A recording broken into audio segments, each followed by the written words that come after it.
Hello my subscribers. இன்றைக்கி என்ன பார்த்தீங்கன்னா, நிறைய பேர் ரீசெண்டாக வந்து பார்த்திங்கன்னா டவுரினால் வந்து சூசைட் பண்ணிக்கிறாங்க. உங்களுக்கு ஏதாவது இஷ்யூ இருக்கா, அந்த இடத்த விட்டு வெளியே வந்துடுங்க. மேரேஜ் லைஃப்பில் சின்ன சின்ன பிரச்சனைகள் எல்லாருக்கும் இருக்க தான் செய்யும். முடிஞ்ச அளவுக்கு அட்ஜஸ்ட் பண்ண பாருங்கள். இல்லை முடியல, அது வந்து ரொம்ப போராட்டமாக இருக்குது, ரொம்ப டாக்ஸிக்காக இருக்குது, ரொம்ப டார்ச்சராக இருக்குது அப்படின்னா அதை விட்டு வெளியே வாங்க. இன்னொரு கல்யாணம் பண்ணுறது தான் லைஃப்னு கிடையாதுங்க. நமக்கு பிடிச்சதெல்லாம் செய்யலாம். வாழ்க்கை ஒரு வாட்டி, அதை வந்து நம்ம வேஸ்ட் பண்ண, நம்ம உயிரை நாமளே மாய்ச்சிக்கிட்டு வேஸ்ட் பண்ண வேணாம்.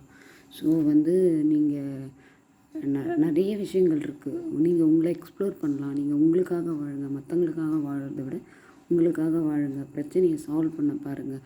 அந்த இடத்துல தான் இருக்கணும் அப்படின்லாம் ரூல் கண்டிஷன்லாம் இல்லைங்க. ஒன்று செட் ஆகலையா, அதை விட்டு தாராளமாக வெளியே வரலாம்.